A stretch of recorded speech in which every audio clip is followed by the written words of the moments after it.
Salam Fransiskus Pace Bene, kembali lagi bersama saya Freidel di sini di dalam program OSIS SMA Katolik Santo Fransiskus Asisi Samarinda, yaitu Asisis Corner, di mana kita membawa tamu untuk berbincang-bincang bersama kita. Dan dalam kesempatan kali ini dengan bertemakan Paskah untuk membahas tentang seputar Trihari Suci, kami sudah mendapatkan kehadiran dari Kepala Sekolah SMP Katolik Santo Fransiskus Asisi di sini. Salam jumpa Angelo dan semua.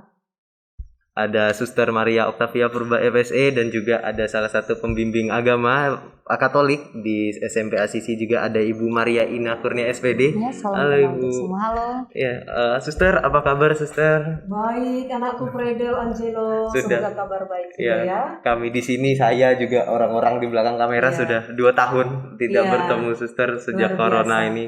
Dan sudah tambah ganteng semua. Lama tidak bertemu Suster, juga Ibu Ina, salam kenal Ibu. Salam kenal untuk bertemu semuanya. juga.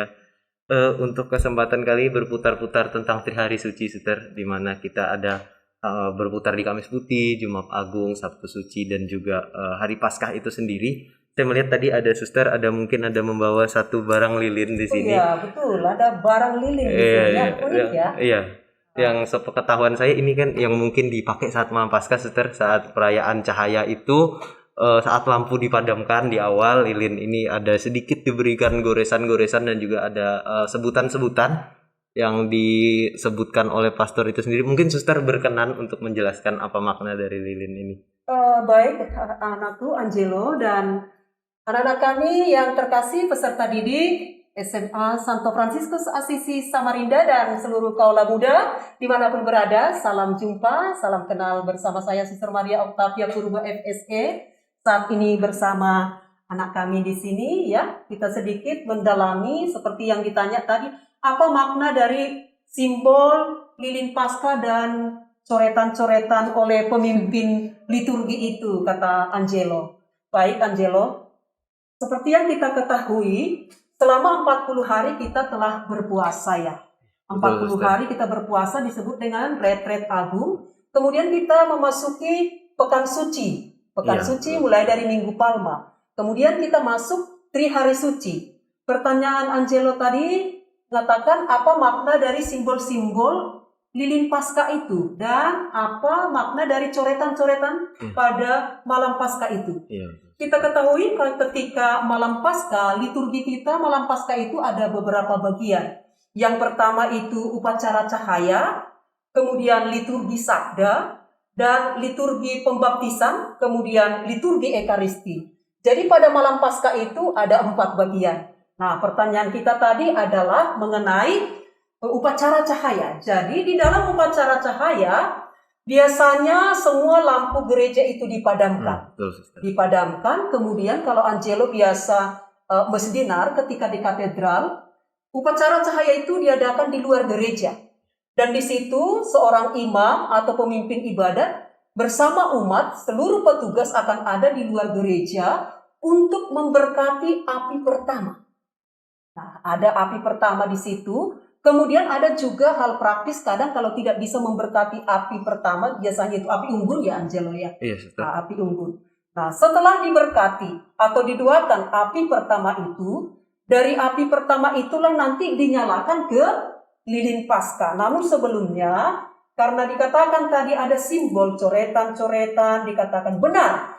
Pada liturgi cahaya itu ada beberapa coretan yang akan dilakukan oleh pemimpin ibadat atau seorang imam ya, yang dikatakan di situ adalah di sini ya. Ini biasanya akan digaris ke bawah. Akan diikuti dengan kata-kata Kristus dahulu dan sekarang, itu dari atas ke bawah. Kemudian dari kanan ke kiri yaitu awal dan akhir. Nah, itu coretan. Kemudian ada di sini alfa ya. Alfa dicoret seperti itu, bentuk alfa, kemudian di bawah itu ada omega, coret lagi. Kemudian ini, walaupun ini tahun kita tahun 2020, kita andaikan tahun 2022 ya. Tahun ini menyatakan bahwa seluruh waktu itu adalah milik Allah ya. Jadi kalau seperti di sini misalnya 2 ya, miliknya lah segala masa. Di sini dicoret itu. Kemudian dan segala abad. Lalu kepadanya lah kemuliaan dan kekuasaan di tahun ini. Kemudian di sini, misalnya di sini 2 ya, 2022 ya, berarti sepanjang masa. Nah, setelah selesai coretan-coretan itu, seorang pemimpin ibadat akan melanjutkan dengan 5, yaitu biasanya 5 biji dupa. Biasanya lilin ini ada lubang di sini. Di sini, di tengah, dan di bawah. Yang menyimbolkan 5 luka Yesus. Ya, biasanya ada 5 biji dupa itu akan diaturkan seperti ini. Pertama ya, nomor 1, demi luka-lukanya yang kudus, dimasukkan di sini. Lalu kemudian, dan mulia, nomor 2 ya, dan mulia di tengah ya. Kemudian, semoga Kristus Tuhan kita di bawah, tujukan 1. Kemudian melindungi kita, masukkan di sini. Kemudian dan memberkati kita. Umat menjawab amin. Nah, setelah itu, setelah selesai, maka seorang pemimpin ibadat ataupun seorang imam akan menyalakan lilin Paskah ini dari api pertama yang telah diberkati itu tadi. Nah, apa makna dari simbol lilin Paskah itu? Saya kira kita sebagai anak-anak dari Santo Fransiskus Assisi pernah mendengar lagu Gita Sang Surya. Sedikit suster nyanyikan. Pujian padamu Tuhan karena sang surya, saudara termulia bercahaya, sinar siangnya terpancar amat indah dipancarkan dari Kau, oh Tuhan, bahasa dan lambang. Pujian kepadamu Tuhan. Seluruh cahaya itu, saudara matahari, cahaya itu adalah Kristus sendiri. Nah, itulah juga yang disimbolkan dengan lilin Paskah, sehingga ketika di depan pintu gereja setelah itu bernyala, lilin Paskah akan diangkat oleh diakon. Yang dinyanyikan adalah Kristus cahaya dunia. Jawaban umat apa? Syukur kepada Allah. Biasanya sampai 3 kali. Betul, nah, setelah itu dilanjutkan perarakan ke dalam gereja. Tetapi setelah dinyanyikan pertama Kristus cahaya dunia, imam akan menyalakan lilin di tangan beliau. Dilanjutkan perarakan ke tengah, di tengah gereja dinyanyikan lagi Kristus cahaya dunia. Diulangi lagi seperti tadi dengan nyala itu. Kemudian Mesdinar menyalakan lilin-lilin umat dari lilin Paskah itu. Nah, lalu dilanjutkan perarakan sampai di depan altar. Dinaikkan lagi nadanya, ditinggikan sampai 3 kali seperti itu. Mau menyatakan bahwa Kristus adalah terang yang telah mengalahkan kuasa maut dan dosa. Kira-kira itu yang dapat saya sampaikan, Freidel, makna dari coretan-coretan itu, bahwa di dalam gereja Katolik sangat-sangat kaya makna dan simbol liturgi, khususnya pada malam Paskah itu, bahwa disimbolkan Kristus cahaya dunia yang telah mengalahkan kegelapan maut. Begitu, Freidel? Ya, Suster, terima kasih banyak untuk penjelasannya yang sangat lengkap atas makna-makna yang ada di sini, di mana ternyata dalam tradisi kita sendiri sebagai umat Katolik pun terdapat banyak sekali misteri dan juga jawaban yang harus kita cari, Suster. Berikutnya bersamaan dengan lilin ini, Suster, saya juga sangat penasaran dengan, karena bisa dibilang liturgi malam Paskah ini adalah sesuatu yang istimewa, Suster. Soalnya orang-orang biasa lebih ke arah Kamis Putih, Jumat Agung. Tapi sebenarnya banyak makna yang terdapat dalam malam Paskah itu sendiri. Selain dari perarakan lilin ini, Suster, ada satu nyanyian atau madah mulia yang itu biasa dinyanyikan sangat agung oleh orang yang sedang bertugas pada malam itu. Mungkin Suster dapat menjelaskan arti dari lagu itu seperti apa, Suster? Nyanyian yang sangat agung setelah perarakan itu kan ya, Freidel. Baik, Saudara Freidel, sungguh sesuatu pertanyaan yang bagus ya, yang mungkin jarang kita melihat ini. Karena memang kita terkesima dengan liturgi pada Trihari Suci itu, khusus lagi malam Paskah ya, ada nyanyian yang agung setelah perarakan dikatakan. Nyanyian itu sering disebut dengan exultet. Exultet atau madah Paskah atau pujian Paskah. Jadi setelah lilin ini tadi dibawa oleh diakon atau petugas khusus jika tidak ada diakon, lilin Paskah itu yang bernyala telah diletakkan di tempatnya, biasanya di ambu atau di mimbar sabda atau dekat altar. Ditinggikan. Nah, tadi umat ketika nyanyian kedua, lilin umat sudah menyala. Dalam situasi gereja masih gelap.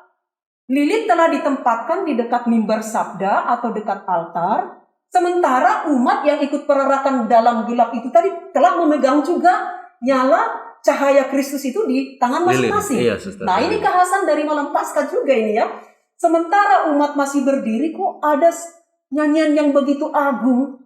Biasanya dinyanyikan oleh seorang diakon atau petugas khusus jika tidak ada diakon. Kita ketahui itu adalah pujian Paskah. Biasanya kalau ada diakon, maka seorang imam ataupun uskup akan memberkati si petugas tersebut dengan berkat ini. Semoga Tuhan membimbing saudara dalam mewartakan Paskah dan beliau akan memberikan berkat. Kemudian dengan suasana yang begitu hening akan dimadahkan madah Paskah. Bersoraklah para malaikat di surga, dan selanjutnya. Dengan madah ini dimadahkan kemuliaan, pujian kepada Allah yang telah mengaruniakan putranya yang tunggal, wafat dan bangkit. Maka kita diperdamaikan dengan Allah, bersatu dengan kita yang ada di bumi, yang ditebus dari kegelapan dosa. Kasih Allah yang sungguh nyata di dalam wafat Yesus Kristus putranya. Maka itu sesuatu nyanyian yang sangat agung, mau mengatakan pemakluman, kayak memproklamasikan gitu ya, kayak yel-yel gitu, yel-yel Paskah itu. Karena kita sudah melihat bagaimana kasih pada hari Kamis Putih, masuk ke Jumat Agung, bagaimana Yesus menyerahkan diri sepenuhnya, wafat di kayu salib, dan akhirnya bangkit. Yang sungguh luar biasa, maka layak sungguh dinyanyikan, dipuji. Bagaimana Bapak kita Santo Fransiskus selalu akan memuji, terpujilah engkau ya Tuhanku, karena saudara air. Seperti itu. Jadi kalau exultet itu sudah ada pada abad kelima ya, di dalam liturgi kuno saat itu memang bukan dinyanyikan, tetapi dibacakan. Dan mungkin anak-anak kami di rumah pernah mendengar ini kalau dalam bahasa Latin atau dalam satu YouTube ya dari Vatikan, Katolik sudah sesat. Karena di dalam bahasa Latin, di dalam madah Paskah exultet ada kata Lucifer. Lucifer ya, padahal di situ sebenarnya bukan maksudnya setan atau iblis, tidak. Tetapi bagaimana Santo Hieronymus menerjemahkan bahwa kata Lucifer itu adalah bintang timur, ya dalam bahasa Indonesia kejora sejati, cahaya yang tidak akan pernah padam, morning star dalam bahasa Inggris. Jadi dalam bahasa Latin, Lucifer. Jadi sebenarnya kalau dipenggal-penggal kayak gitu, Angelo, bisa jadi setan. Ya? Iya, jadi Katolik ini sesat. Kok malam Paskah ada diakon menyanyikan Lucifer? Padahal maksudnya bintang kejora, bintang timur yang tidak akan pernah padam. Dialah maksudnya bukan setan. Bukan, tetapi dialah adalah Allah yang maha tinggi, yang telah mengaruniakan anaknya yang tunggal ke dunia. Dan dialah bintang kejora, morning star. Yes. Dalam bahasa Latin tadi, Lucifer. Jadi kalau ada ini di media, jangan pula terkecoh. Kita anak-anakku dan kaula muda, maka kita harus paham iman kita pertanggungjawabkan dan kita saksikan. Saya kira ini suatu madah kemuliaan. Jadi untuk anak-anak kami yang telah mengikuti malam Paskah, itulah namanya exultet, pujian Paskah. Dan setelah itu baru nanti masuk ke liturgi Sabda. Nah, suasananya itu kan pegang lilin kita Iya, ya. masih pegang lilin. Masih Suster. pegang Iya. lilin.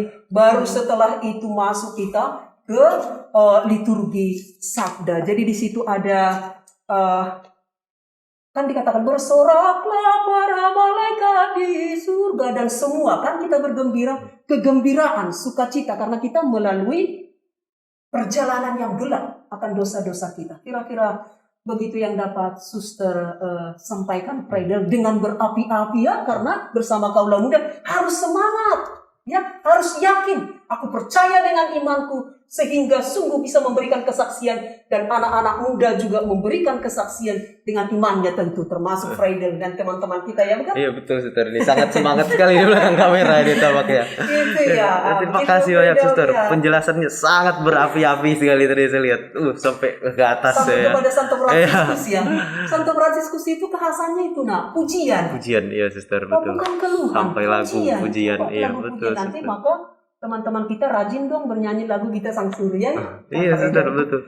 Penjelasannya solid. Mungkin sampai saat ini sampai di tengah-tengah pembicaraan kita ini mungkin nanti ada banyak yang bingung mungkin karena kita lagi bahas tentang Trihari Suci, kenapa sih Kamis Putih, Jumat Agung atau yang lain tidak terlalu dibahas? Karena dari pengalaman pribadi saya sendiri, Suster, kadang malam Paskah ini sering mungkin tidak terlalu dianggap atau dipandang itu, Suster. Khususnya tadi hal-hal tadi ya. Iya, padahal sebenarnya di dalamnya tuh terdapat banyak sekali hal-hal luar biasa dan makna-makna yang terkandungnya yang Suster bilang tadi. Betul. Kadang kita lihat orang Kamis Putih, Jumat Agung terus langsung ke Paskah. Maksudnya malam Paskah untuk apa? Pasti mereka banyak lah dari pengalaman pribadi yang ngomong sendiri, Suster. Padahal ternyata di dalamnya hal-hal luar biasa ini terkandung di dalamnya.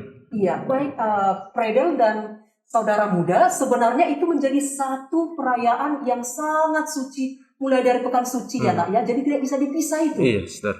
Cuma karena keterbatasan waktu kita ini sesuai dengan pertanyaan Friedel tadi kita membahas itu. Dan pada malam Paskah pun masih ada bagian liturgi yang lain, liturgi Sabda, kemudian liturgi Baptis, Ekaristi, kesatuan kita penuh dengan Kristus, kemudian tadi pembaruan janji baptis ya.